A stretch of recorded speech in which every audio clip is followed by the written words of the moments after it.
Questions. तो अभी presently मैं डिस्कस कर रहा हूँ magnetic effect of current, right. तो ऑलरेडी हम लोग करंट का वेरियस इफेक्ट डिस्कस करते हैं। जैसे आपका हीटिंग इफेक्ट हो गया, कोई रेजिस्टेंस से जब करंट पास करता है तो हीट प्रोड्यूस होता है। और केमिकल इफेक्ट भी है, इलेक्ट्रोलाइसिस होता है, केमिकल इफेक्ट। और ये मैग्नेटिक इफेक्ट क्या है, अपने रियल लाइफ में कुछ ऐसा बताइए कि magnetic effect of the current.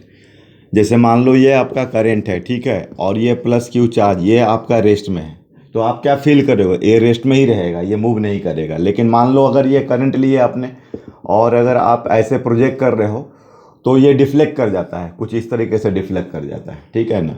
ये अट्रैक्ट होने लगता है, मतलब कोई इधर एक फोर्स लगता है, ठीक है। तो ये सब हमें समझना है कि ऐसा कैसे हो रहा है। ये जो दो वायर है तो ये अट्रैक्ट करता है, ये ध्यान देना, दोनों सेम है, चार्ज जैसा नहीं है, चार्ज में रिपल्सन होता है। अगर मान लो ये क्या बोलते हैं अनलाइक है, तो फिर क्या होगा, इसमें आपका ये रिपल्सन होगा और इसमें अट्रैक्शन हो रहा है। तो एक्चुअली ये सब मैग्नेटिक इफेक्ट है। एक्चुअली कोई भी जो वायर होता है ना, उसके सराउंडिंग में क्या होता है, मैग्नेटिक फील्ड क्रिएट होता है। ये सब मैग्नेटिक फील्ड आपका क्रिएट होता है, ठीक है ना। अगर तुम कोई मैग्नेट लोगे, कोई मैग्नेट लोगे ऐसा, ये साउथ पोल नॉर्थ पोल, तो यहाँ सब देखो एक मैग्नेटिक फील्ड होता है। और हाँ, ये जो इलेक्ट्रिक फील्ड, जैसा कि आपका अगर चार्ज रेस्ट में है, अगर क्यू रेस्ट में है, तो यहाँ पर आपका क्या डेवलप होता है, इलेक्ट्रिक फील्ड। जैसे आपका ये अपन प्लेट्स लेते हो, कंडक्टिंग प्लेट्स लेते हो, और अगर आप कोई इसमें बैटरी जोड़ते हो तो आपका ये इलेक्ट्रोस्टैटिक फील्ड डेवलप होता है, राइट। तो ये देख लो, जैसे करंट कैरिंग वायर या मैग्नेट के बगल में क्या होता है, मैग्नेटिक फील्ड क्रिएट होता है। ये सब देख रहे हो आप। तो इसमें जो आप ये क्या बोलते हैं कि कैसे, जैसे अभी मैंने बोला ना कि डिफ्लेक्शन होता है, तो ये कैसे डिफ्लेक्शन हो रहा है। जैसे ये आपका आई है और ये प्लस क्यू है, और एक्चुअली तो यहाँ पर हमें पहले तो कि ये ऐसे मैं सब डिटेल्स डिस्कस करूँगा, लेकिन कोई भी करंट तुम्हें पता है कि उसका सराउंडिंग में उसको हम लोग ज्योमेट्री से ऐसे मैग्नेटिक फील्ड लाइंस के द्वारा ये सब दिखाते हैं। तो ये जो है कि इसमें जो वेक्टर बी दिख रहा है तुझे अलॉन्ग जो टेंजेंट होता है, ये तुम्हें कैलकुलेट हो करना पड़ेगा। ये तुम ऐसा देखो, ये साउथ है नॉर्थ है, तो कुछ ऐसा मैग्नेटिक फील्ड लाइंस है, ये देखना क्लोज्ड है, ठीक है। अब ऐसे जा कर के ऐसे तुम्हारा, फिर ये इधर से ऐसा जा कर के, तो ये तुम्हारा वेक्टर बी हुआ। तो ये वेक्टर बी, पहले तो मैं इसको तुम्हें ऑलरेडी बता रहा हूँ, एक मैं इसके लिए डायरेक्शन यूज करता हूँ, special left hand palm rule, ठीक है ना। मतलब मैं क्या बोलता हूँ कि मैग्नेटिक फील्ड जो चैप्टर है सब बाएं हाथ का खेल है ठीक है। मतलब मैग्नेटिक फील्ड पूरा चैप्टर ना ये बाएं हाथ में इस्टेब्लिश कर रहा है। देखो ये तुमको देखो, बाएं हाथ है, ये क्या है तेरा, ये थंब है, ये आपका करंट है, और ये पाम जो दिख रहा है इसके परपेंडिकुलर अगर डालोगे तो मैग्नेटिक फील्ड है। पूरा मैग्नेटिक फील्ड इसी चैप्टर, इसी तुम्हारे बाएं हाथ में स्टडी कर सकते हो, यहीं से कुछ भी। अब ये देखो, अगर मैं यहाँ चार्ज पार्टिकल अगर ऐसे फेंकूँ तो ये जो होगा आपका घूमना चालू करेगा, इस तरह चलना, ऐसा चालू करेगा घूमना, क्योंकि पर मैग्नेटिक फील्ड इधर है। तो ये पूरा इस पर स्टडी कर सकते हो। ये तुम्हारा वायर इधर है, मतलब पूरा फिजिकल एकदम एनालॉजी डेवलप कर सकते हो। Getting now. तो देखो क्या है कि ये अब जैसे इसके चलते जो मैग्नेटिक फील्ड होगा ना, वो बाएं हाथ का खेल है। तो इसको ऐसे करोगे, देखो ऐसा, तो तुम्हारा पाम तो हम दिख नहीं रहा है बाहर की तरफ, अंदर की तरफ चारों उंगली देख लो, ये करंट हो गया, ठीक है। तो ये जो तुमको दिख रहा है ये चारों उंगली करंट हो गया, थंब पॉइंट हो गया, और ये परपेंडिकुलर पाम अंदर जा रहा है, ठीक है ना। ये हो गया तुम्हारा वेक्टर बी। और अभी ये जान लो कि कोई वेक्टर बी में अगर कोई चार्ज पार्टिकल को तुम प्रोजेक्ट करते हो, ठीक है ना, जैसे यहाँ पर देखिए ये आपका वेक्टर बी है और चार्ज पार्टिकल को मैं ऐसे प्रोजेक्ट करता हूँ, ठीक है। तो वो देखो क्या करने वाला है, ये भी। तो एक्चुअली ये इस पर जो फोर्स लगेगा ना, F M is equal to q vector v cross B, right. या F M is equal to q भी बी साइन थीटा, ठीक है, क्यू भी बी साइन थीटा, ये होता है फोर्स का फॉर्मूला। ये जो है आपको मान लो कि ऐसा, एक और मैं समझाता हूँ तुम्हें। जैसे ये ऐसा है, मान लो कि ये जो तुम्हारा ना ऐसा, ये वेक्टर वी और ये बी, ठीक है, ये प्लस क्यू चार्ज है, तो ये ऐसा इस डायरेक्शन में फोर्स लगेगा, वो बी के पैरेलल होना चाहेगा। अरे जैसे भाई तू टावर पर से कोई अगर बॉल फेंकता है ऐसा तो वेक्टर यू देता है, ठीक है ना। और ये तेरा जी, ये तो जी थोड़े चेंज होता है, जी तो फिक्स रहता है। तो वेक्टर भी क्या होना चाहता है, इसका पैरेलल होना चाहता है। वेक्टर वी जो होता है वेक्टर जी के पैरेलल होना चाहता है। इसी तरह से इसमें वेक्टर वी बी के पैरेलल होना चाहता है, ठीक है। अब मान लो अगर vector v parallel to b है तो आपका कोई फोर्स नहीं लगेगा, एफ क्या होगा, जीरो होगा। अब जैसे ये तुम्हारा बी है और ये प्लस क्यू इधर फेंक रहे हो तो वो तो पैरेलल हो ऑलरेडी है, तो कुछ नहीं होने वाला। अगर तुम्हारा मान लो कि एंटी पैरेलल है, अगर एंटी पैरेलल है, ये बी है और ये बी है, तब भी क्या होगा, फोर्स जीरो होगा। मतलब पैरेलल और एंटी पैरेलल का सेंस मैं बोल रहा हूँ, ठीक है ना, कि जब अगर वेक्टर भी पैरेलल रहेगा, क्योंकि ये तुम ध्यान देना है कि इसमें वेक्टर भी की टेंडेंसी क्या है, ये wants to parallel to vector b, और ऑलरेडी तुम बोल रहे हो कि ये पैरेलल है, तो बोलो फोर्स क्या होगा, जीरो होगा। ऐसे भी देख लो, थीटा तेरा क्या है, जीरो, तो एफ इजकल टू क्यू भी साइन जीरो आ जाएगा, तो फाइनली क्या होगा तुम्हारा, जीरो होने वाला है, ठीक है। ऐसे तुम सोचो उसमें कि सब कंपोनेंट्स अगर दोगे अलग अलग, अगर मान लो तुम्हारा वेक्टर भी जो है परपेंडिकुलर है बी का, तो तब क्या होगा, तो एफ क्यू भी होगा, ठीक है।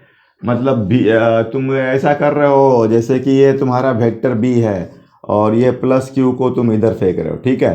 तो f is equal to q v cross b हुआ, तो देख लो ये तुम्हारा परपेंडिकुलर है, भी क्या है, परपेंडिकुलर है। तो ये भी तेरा आई में है और ये माइनस के, तो आई क्रॉस के क्या होगा, माइनस जे, तो फाइनली ये जे कैप, तो ये फोर्स इधर लगेगा, ठीक है। तो कुछ इस तरह से तुम्हारा फिर ये भी इधर आ जाएगा टर्न करके, तो फोर्स इधर लगेगा, भी इधर आएगा तो फोर्स इधर लगेगा, ऐसे हो जाएगा, ठीक है। तो देखो परपेंडिकुलर रहेगा तो क्या होगा, तुम्हारा क्यू भी लगेगा, मैक्सिमम फोर्स लगेगा, और ये तुम्हारा सेंटर पासिंग हो जाएगा, ठीक है, सेंटर पासिंग होगा, समझ रहे हो। और पाथ जो होगा तुम्हारा क्या होगा, पाथ जो होगा सर्कल होगा, ठीक है। और प्लेन ऑफ द सर्कल जो हो रहा है तुम्हारा, जैसे ये सर्कल देख रहे हो, इसका जो प्लेन दिख रहा है, ये प्लेन जो होगा ना, ये परपेंडिकुलर टू बी होगा, देख लो ऐसा। ये बी कहाँ है तुम्हारा, इनवर्ड है, ये बी क्या है, इनवर्ड है, समझ रहे हो। जैसे मान लो कि अगर मैग्नेटिक फील्ड ऐसा लेते हो, तुम कुछ ऐसा ले लो, मैग्नेटिक फील्ड इस तरीके से ले लो, ठीक है। और ये भी परपेंडिकुलर टू बी, भी परपेंडिकुलर टू बी, ऑलरेडी ये भी पैरेलल टू बी वाला में तो तुम पता कर चुके हो, फोर्स जीरो होगा, पाथ कैसा होगा, स्ट्रेट लाइन होगा। इसमें अगर तुम ऐसा भी, तो भी क्रॉस बी, तो ये देखना ये फोर्स बाहर की तरफ लग रहा है, ठीक है ना। तो ये जो है अपना इस तरह से ऐसा कुछ मूव करना चालू करेगा, ठीक है। मतलब ये ऊपर नहीं जाएगा, ये यहीं पर ये मूव करेगा ऐसा, ठीक है ना। तो ये सब देखना है कि कैसे बाहर के पर, मतलब प्लेन ऑफ द जो होता है इसी में प्लेन बने, मतलब प्लेन जो होगा वो मैग्नेटिक फील्ड का क्या होगा, परपेंडिकुलर होगा, ठीक है। और मान लो कि तुम्हारे पास दोनों कंपोनेंट है, अब मान भी पैरेलल भी है, भी का दो कंपोनेंट है, एक कंपोनेंट जो है पैरेलल टू बी है और दूसरा कंपोनेंट जो है तेरा ना वो परपेंडिकुलर टू बी है, दोनों कंपोनेंट है, ऐसा भी हो सकता है ना। तो देखो इसके चलते तो तुम्हारा स्ट्रेट लाइन होगा और इसके चलते सर्कल होगा, ठीक है। मतलब क्या होगा कि वो एक तो स्ट्रेट लाइन में मूव करेगा, ठीक है ना, बी के अलोंग, वेक्टर बी के अलोंग, और एक तो इसमें ये दोनों का जो मिक्सचर बनेगा तो ये तुम्हारा क्या बनेगा, हेलिक्स बनेगा, है ना। और मतलब इस तरह से मान के चलो कि ऐसा है ना, तो ये जो है अब ये तुम ऐसे फेंक रहे हो, है ना, ये सॉरी ये कंपोनेंट है तेरा ये वी, और ये मान लो थीटा, तो ये हो गया तुम्हारा वी कॉस थीटा, या मान लो बी से थीटा ले लो, तो ये तेरा क्या हो जाएगा, वी साइन थीटा होगा, और ये होगा अपन भी कॉस थीटा होगा, समझ रहे हो आप, ये तुम लोग समझ लो भाई। तो ये भी दो कॉम्बो, ये एक परपेंडिकुलर है तो इसके चलते क्या होगा, सर्कल होगा, ठीक है ना, और ये इसके चलते स्ट्रेट लाइन होगा, तो कुछ ऐसा आपको मूव करेगा, ठीक है। तो देखो ये हेलिक्स हो गया, है ना। तो ये समझना है कि अगर दोनों परपेंडिकुलर भी और पैरेलल भी है तो पैरेलल वाला से स्ट्रेट लाइन मिलेगा और इससे तुम्हारा हेलिक्स मिलेगा, तो ये तेरा इससे रेडियस मिलेगा, r is equal to m b sine theta by q b, ठीक है। उसमें ध्यान देना ये जो भी परपेंडिकुलर होता है अगर बी का, तो एफ क्या होता है, क्यू भी होता है ना, और ये सेंटर से पास करता है, तो m b square by r is equal to q भी बी। तो v is equal r is equal to m v by q v आता है, ठीक है। तो वो यहाँ से ये वाला हो गया। और इसका जो टाइम पीरियड होता है वो 2 पाई r/v। तो ये r का वैल्यू पुट कर तो v कट जाएगा, तो 2 पाई m/q भी आने वाला है। मतलब r और v पर डिपेंड नहीं करता ये, ठीक है। और तो देखना टाइम पीरियड तो तुम्हारा 2 पाई m/q भी होगा। और ये जो दोनों के बीच का जो पीच है ना, इसको पीच बोलते हैं, दोनों सेंटर के बीच का। तो ये v cos theta into time period होने वाला है। तो ये से तो हम लोग पाथ एनालाइज करते हैं। मतलब इसमें आपको कोई भी देखना है कि कंपोनेंट अगर पैरेलल होता है मैग्नेटिक फील्ड का, तो वो तो अनअफेक्टेड होगा, ठीक है। तो यही सब मैग्नेटिक इफेक्ट्स है, ठीक है ना। उसी तरह से वो वायर, एक वायर को ये कर रहा है, ठीक है। और इसमें बात वो डायरेक्शन वाली है, जो कि मैंने ये बताया था कि पूरा बाएं हाथ में आप कोई चीज़ को समझा सकते हो। देख लो भाई, अगर मैं मैग्नेटिक फील्ड दिखाता हूँ तो मैं बोलता हूँ ये मैग्नेटिक फील्ड है, ये वायर है, ये पॉइंट है, यहाँ पर मैग्नेटिक फील्ड ऐसे होगा अगर ये इसके लिए देखेंगे तो, ठीक है ना। आ रही बात समझ में। तो इस तरह से कि ये तार है, ये पॉइंट है, ये मैग्नेटिक फील्ड है, तो यहाँ से एनालाइज करो मैग्नेटिक फील्ड ऐसे है। अब इसमें तुम अगर चार्ज पार्टिकल को ऐसे फेंकते हो, ठीक है ना, तो ये v क्रॉस बी, ठीक, फोर्स नीचे की तरफ लगेगा। तो ऐसे अपना वो मैग्नेटिक फील्ड का ये परपेंडिकुलर पर ऐसे बनने लगेगा, ठीक है ना। ये v है और इधर b है, तो v क्रॉस b, ठीक है ना। ऐसा ये v है ना, तो v क्रॉस b, मतलब एक बार एनालाइज कर लो आप, ठीक है।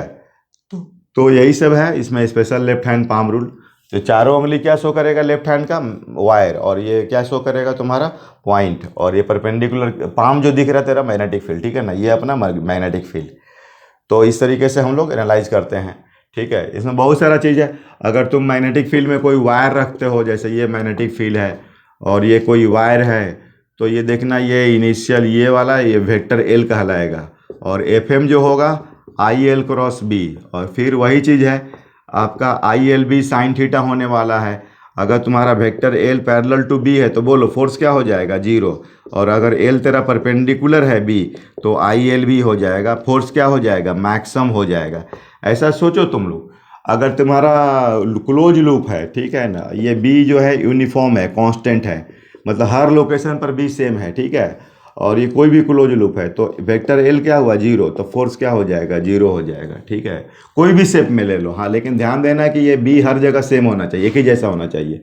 मैंने वेक्टर बी जो होना चाहिए कांस्टेंट होना चाहिए, मैग्नीट्यूड एंड डायरेक्शन में बोथ। कैसा भी लूप लो, क्लोज लो, एनी शेप, कैसा एनी शेप लो, तो तुम्हारा फोर्स क्या होने वाला है, जीरो होने वाला है, ठीक है।